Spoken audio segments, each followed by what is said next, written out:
हमने घर के काम के लिए एक विधवा युवती को रखा था। वह दिखने में बहुत सुंदर थी।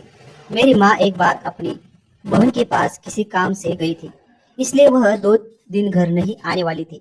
उस दिन शाम को वह युवती हमेशा की तरह हमारे घर काम करने आई थी। उसने खाना बना लिया था, लेकिन बाहर जोरदार बारिश हो रही थी, इसलिए वह अपने घर नहीं जा सकी। बाहर तेज बारिश, बिजली की कड़क और हल्की ठंड हवा के कारण माहौल बिल्कुल रोमांटिक हो गया था। घर में मैं और वह, हम दोनों ही थे। मैंने धीरे से उस युवती का नाजुक हाथ अपने हाथ में ले लिया और आगे ऐसा कुछ हुआ। नमस्कार दोस्तों, मेरा नाम अजय है। मेरी उम्र 32 साल है और मैं एक कंपनी में नौकरी करता हूँ। मैं इस शहर में अपनी माँ के साथ रहता हूँ। जब मैं बहुत छोटा था तभी मेरे पिताजी का देहांत हो गया था, इसलिए माँ ने ही मुझे पाला पोसा और बड़ा किया। अब मेरी नौकरी अच्छी है, लेकिन माँ धीरे धीरे थकने लगी है। उसके घुटनों में दर्द रहता है, फिर भी वह घर का सारा काम करती रहती है। एक दिन मैं एक होटल में बैठकर नाश्ता कर रहा था, तभी मेरी नजर काउंटर पर पड़ी, जहाँ एक खूबसूरत युवती खड़ी थी। उसके चेहरे पर बहुत गहरा दुख और मजबूरी झलक रही थी। वह होटल के मालिक से कह रही थी, मुझे कोई काम मिल सकता है क्या? मैं बहुत गरीब हूँ, विधवा हूँ और मुझे काम की बहुत जरूरत है। लेकिन होटल मालिक ने दुखी स्वर में जवाब दिया, आजकल मेरा होटल वैसे भी ज्यादा नहीं चलता, मुझे खुद ही ठीक से पैसे नहीं मिलते। अगर मैं तुम्हें नौकरी पर रखूंगा तो तुम्हें वेतन कहाँ से दूंगा? यह सुनकर उस युवती का चेहरा उदास हो गया, आंखों में आंसू भर आए और उसने धीमे स्वर में कहा, अच्छा कोई बात नहीं। इतना कहकर वह होटल से बाहर चली गई। उसके दुख ने मेरे दिल को छू लिया। मुझे बहुत बुरा लगा। तभी मेरे मन में विचार आया कि माँ अब कामकाज से थक जाती है, उसके लिए किसी मददगार की जरूरत है। और यह युवती साधारण होने के बावजूद बहुत सुंदर और मासूम लग रही थी। अगर यह हमारे घर काम करने लगे तो माँ को सहारा मिलेगा और इससे भी रोजगार मिल जाएगा। लेकिन अब तक वह काफी दूर निकल गई थी। मैंने तुरंत नाश्ते के पैसे दिए और अपनी टू व्हीलर पर बैठकर उसके पीछे गया। थोड़ी दूर जाकर मैंने हाथ उठाकर उसे रुकने को इशारा किया। वह ठिठक कर रुकी और मेरी ओर देखने लगी। मैंने हेलमेट उतारकर मुस्कुराते हुए कहा, नमस्ते, मेरा नाम अजय है। मैंने अभी थोड़ी देर पहले आपको होटल में काम मांगते देखा। सच में आपको काम की जरूरत है क्या? वह धीमी आवाज में बोली, हाँ, मुझे बहुत जरूरत है। तब मैंने उससे कहा, मैं यही पास में रहता हूँ, लगभग 1 किलोमीटर की दूरी पर। मेरे घर में खाना बनाने और बर्तन धोने का काम है, क्या तुम्हें करना आएगा? यह सुनते ही उसके चेहरे पर हल्की मुस्कान खिल गई, आंखों में कृतज्ञता की चमक आ गई और वह हंसकर बोली, हाँ क्यों नहीं। मैंने कहा, तो चलो मेरी गाड़ी पर बैठो, मैं तुम्हें अपने घर ले चलता हूँ। वहां तुम मेरी माँ से मिल लो, फिर वह एक काम के बारे में तय कर लेगी। वह मेरे स्कूटर पर बैठ गई। शीशे में मुझे उसका चेहरा दिखाई दे रहा था, इतनी मासूम, इतनी भोली। भले ही वह विधवा थी, लेकिन उसकी आंखों में जवानी चमक रही थी। थोड़ी देर में हम घर पहुंचे। मैंने घंटी बजाई। माँ ने दरवाजा खोला और मुझे उस युवती के साथ देखकर वह आश्चर्यचकित हो गई। मैं अंदर गया और माँ से कहा, माँ तुम्हें बहुत काम करना पड़ता है। कई दिनों से देख रहा हूँ कि तुम्हारे घुटनों में दर्द रहता है और तुम्हें सब काम करना मुश्किल हो रहा है, इसलिए मैं इस लड़की को घर लाया हूँ। यह अभी होटल में काम मांग रही थी, लेकिन इसे काम नहीं मिला। इसे सच में जरूरत है। मुझे लगा इसे हमारे घर पर रख लेना चाहिए। माँ ने मेरी बात सुनकर मुस्कुराते हुए सिर हिलाया और उसे अंदर बुला लिया। माँ किचन में गई, उसके लिए पानी लाकर रखा, चाय बनाई और हॉल में लौटकर प्यार से पूछा, बेटी तुम्हारा नाम क्या है? तुम कहाँ रहती हो? इससे पहले कहाँ काम किया है? माँ की आवाज में ममता और चिंता थी। उस पल मुझे लगा कि मेरे जीवन में कुछ बड़ा होने वाला है। वह लड़की चुपचाप माँ के सामने बैठी थी। उसकी आंखों में दर्द झलक रहा था, लेकिन स्वर में विनम्रता थी। उसने धीरे से बोलना शुरू किया, मेरा नाम कोमल है, मैं विधवा हूँ। मेरे पति का देहांत 2 साल पहले हो गया था। वह बहुत अच्छे इंसान थे, लेकिन एक भयंकर बीमारी ने उन्हें मुझसे छीन लिया। हमारे पास जमीन जायदाद या संपत्ति कुछ भी नहीं थी। हम दोनों मेहनत करके घर चलाते थे, लेकिन जब मैं अकेली हूँ, अपने पति के घर में ही रहती हूँ, न सास ससुर है न बच्चे, कोई सहारा नहीं है। अगर मुझे काम नहीं मिलेगा तो सच में मेरा जीना बहुत मुश्किल हो जाएगा। यह सुनकर माँ की आंखों में आंसू आ गए। माँ ने चिंता से पूछा, बेटी तुम्हारे कोई बच्चे हैं? तो कोमल ने धीमे स्वर में सिर हिलाकर कहा, नहीं, मेरा कोई नहीं है। माँ उसके दुख से बहुत प्रभावित हुई। उसने प्यार से उसे देखा और बोली, ठीक है बेटी, हमारे घर को भी एक औरत की जरूरत है। मैं तुम्हें 9,000 रुपए वेतन दूंगी। सुबह जल्दी आकर घर साफ करना, सुबह और शाम खाना बनाना और फिर अपना काम खत्म करके घर चले जाना। कोमल के चेहरे पर उम्मीद की हल्की किरण चमक उठी और उसने सहमति से सिर हिलाया। माँ तुरंत किचन में गई, चाय तैयार की और कप लेकर आई। फिर हम तीनों ने साथ में चाय पी। मैं अनजाने में ही कोमल की तरफ देखता जा रहा था। उसका नाम जितना प्यारा था, वह खुद भी उतनी ही कोमल, मासूम और सुंदर थी। वह अगले दिन से हमारे घर काम पर आने वाली थी। मेरी ऑफिस की टाइमिंग सुबह 9 से शाम 5 बजे तक थी। दूसरे दिन सुबह 7 बजे ही कोमल हमारे दरवाजे पर खड़ी थी। माँ अभी उठी नहीं थी। मैं अखबार लेकर बैठा था।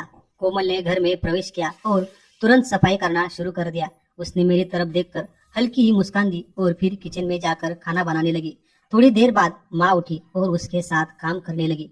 दोनों मिलकर रसोई में काम कर रही थी।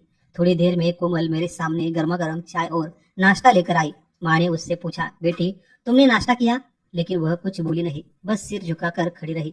माँ ने मुस्कुराते हुए कहा, तुम भी हमारे साथ नाश्ता करो। फिर हम सब ने मिलकर नाश्ता किया और उस पल कोमल के चेहरे पर जो मुस्कान थी उसने मेरे दिल को गहराई से छू लिया। मानो उसे बहुत दिनों के बाद किसी का परिवार मिल गया हो, किसी का अपनापन मिल गया हो। नाश्ता खत्म होने के बाद उसने मेरे लिए ऑफिस का टिफिन पैक कर लिया और जब मैं ऑफिस जाने लगा तो माँ ने उसे कहा, बेटा अब तुम शाम को फिर आना, तब घर का काम करना है। मैं गाड़ी की तरफ बढ़ रहा था, तभी कोमल ने मेरी तरफ हल्की सी नजर उठाकर देखा, जैसे उसकी आंखों में मुझे धन्यवाद कह रही हो। मैंने उसके घर तक छोड़ दिया क्योंकि उसका घर मेरे रास्ते में ही था। शाम को जब मैं ऑफिस से घर लौटा तो देखा कि वो ठीक 5 बजे मेरे घर के बाहर खड़ी मेरी प्रतीक्षा कर रही थी। मैं उसे लेकर आया और घर पहुंचते ही उसने तुरंत रसोई में जाकर खाना बनाना शुरू कर दिया। धीरे धीरे यही दिनचर्या बन गई। कोमल सुबह आती, घर की सफाई करती, खाना बनाती, फिर शाम को वापस आती और माँ को घर के कामों में बहुत सहारा देती। माँ हमेशा उसकी तारीफ करती, कोमल बहुत अच्छा काम करती है, बहुत अच्छी लड़की है। और सच कहो तो धीरे धीरे मुझे भी उसके घर में होने की आदत सी लगने लगी। उसकी मासूम हंसी और कोमल स्वभाव ने मुझे अपनी ओर खींच लिया। कई बार हमारी नजरें आपस में टकराने लगी और हर बार उन नजरों में कुछ अनकहा सा छुपा रहता। एक दिन मैं हॉल में अखबार पढ़ रहा था, तभी मौसी का फोन आया। मौसी बहुत बीमार थी और माँ ने चिंतित होकर कहा, अरे मेरी बहन बीमार है तो मुझे उसे देखने जाना बहुत जरूरी है। उस समय घर का माहौल कुछ गंभीर हो गया। मैंने माँ को समझाया, माँ आप चिंता मत करो, कोमल है ना, वो मुझे चाय खाना समय पर दे देगी। अगले दिन सुबह जब कोमल रोज की तरह काम पर आई तो माँ ने उससे कहा, कोमल मैं 2 दिन के लिए अपनी बहन के पास जा रही हूँ। मेरे बेटे का अच्छे से ख्याल रखना, उसे समय पर नाश्ता खाना और पानी देती रहना। कोमल ने हाँ में सिर हिलाया और मेरी तरफ देखकर हल्की सी मुस्कान दी। 8 बजे मैंने माँ को बस अड्डे पर छोड़ दिया और वापस घर आया। अब घर में सिर्फ मैं और कोमल थे। नाश्ता पहले से ही तैयार था, उसने मेरे सामने रख दिया और वापस रसोई की ओर जाने लगी। तब मैंने आवाज देकर कहा, अरे तुमने अभी तक नाश्ता नहीं किया है क्या? चलो तुम्हारे लिए भी एक प्लेट लेकर आओ। कोमल थोड़ी झिझकी, थोड़ी शर्माई, लेकिन फिर भी उसने अपने लिए एक प्लेट ली और मेरे सामने बैठ गई। हम दोनों आमने सामने बैठकर नाश्ता करने लगे। मैं उसकी तरफ देखता तो वो नजरें झुका लेती, फिर धीरे से मुस्कुराती और फिर मेरी तरफ झांक लेती। सच कहो तो मेरा मन पहले से ही उस पर आ गया था, लेकिन उस पल यह और भी साफ हो गया कि मैं उसे दिल से चाहता हूँ, उससे प्रेम करता हूँ। नाश्ता खत्म होने के बाद उसने मेरे लिए खाना बनाया, बर्तन धोए, कपड़े भी धोए। जब मैं उसे उसके घर छोड़ने ले गया तो रास्ते में गड्ढे और स्पीड ब्रेकर्स आए। जैसे ही मैंने ब्रेक लगाया वो हल्के हल्के आगे की तरफ सरक आई और एक बड़े गड्ढे पर तो उसने घबराहट में मेरी कमर को कसकर पकड़ लिया। उस क्षण उसका कोमल शरीर मेरे शरीर से छू गया और उस स्पर्श ने मेरे दिल में एक अलग ही गर्माहट और अपनापन भर दिया। कोमल तुरंत शर्मा गई और धीरे से पीछे हट गई, सिर झुका लिया। लेकिन उस एक स्पर्श ने मेरे दिल में ऐसी खुशी और हलचल मचा दी जैसे मेरी जिंदगी को नया अर्थ मिल गया हो। जब मैंने उसे उसके घर छोड़ा तो वो फिर मेरी तरफ देखकर हल्का सा मुस्कुरा दी। उसके गालों पर लाली छा गई थी। मैं ऑफिस तो गया, लेकिन वहां मेरा मन बिल्कुल नहीं लग रहा था। बार बार उसकी छवि मेरी आंखों के सामने घूम रही थी, उसका चेहरा, उसका झिझकना, बाइक पर वो अनजाना आलिंगन। आखिरकार मैंने ऑफिस से जल्दी निकलने का निश्चय किया और सीधे उसके घर के बाहर पहुंच गया। वो दरवाजे पर ताला लगा रही थी। जैसे ही उसने मुझे देखा उसकी आंखों में आश्चर्य और खुशी की एक चमक एक साथ दिखाई दी। वो बिना कुछ बोले मेरी बाइक पर बैठ गई और मैं उसे अपने घर ले आया। उस दिन घर में सिर्फ मैं और कोमल थे। वातावरण बिल्कुल अलग, नया और बेहद भावुक था। वो रसोई में गई और मेरे लिए गर्मा गर्म चाय बनाई। मैंने मुस्कुराते हुए कहा, सिर्फ मेरे लिए नहीं, हमारे दोनों के लिए चाय लाओ। वो 2 कप लेकर आई और जब उसने कप मेरे हाथ में दिया तो उसके नाजुक उंगलियों का स्पर्श मेरी हथेली से टकराया। उसी क्षण हमारी नजरें मिली और उसकी आंखों की चमक ने मेरे दिल को गहराई से छू लिया। वो थोड़ी घबरा गई और कप जल्दी से छोड़कर पीछे हट गई, लेकिन उसकी आंखों का वो भाव मेरे दिल में हमेशा के लिए अंकित हो गया। हम दोनों सोफे पर पास पास बैठकर चाय पी रहे थे और मेरे मन में कई दिनों से दबा हुआ प्रेम अचानक उफान मारने लगा। मैंने धीमे स्वर में कहा, कोमल, मुझे तुमसे कुछ कहना है। वो हल्के से मुस्कुराई और मेरी तरफ प्रश्न भरी निगाहों से देखने लगी। बोलिए, उसने कहा। मैंने साहस जुटाकर पूछा, कोमल, तुमने दूसरा विवाह क्यों नहीं किया? उसका चेहरा गंभीर हो गया और उसने धीरे स्वर में कहा, मेरा तो आगे पीछे देखने वाला कोई नहीं है। अब कौन मुझसे शादी करेगा? और कर भी ली तो यह कैसे भरोसा कि पति अच्छा मिलेगा? जमाना बहुत बदल गया है। उसके शब्दों में दर्द भी था और हकीकत भी। लेकिन फिर उसने उल्टा मुझसे पूछा, बल्कि अब की उम्र भी शादी की हो चुकी है, आप ये शादी क्यों नहीं कर लेते?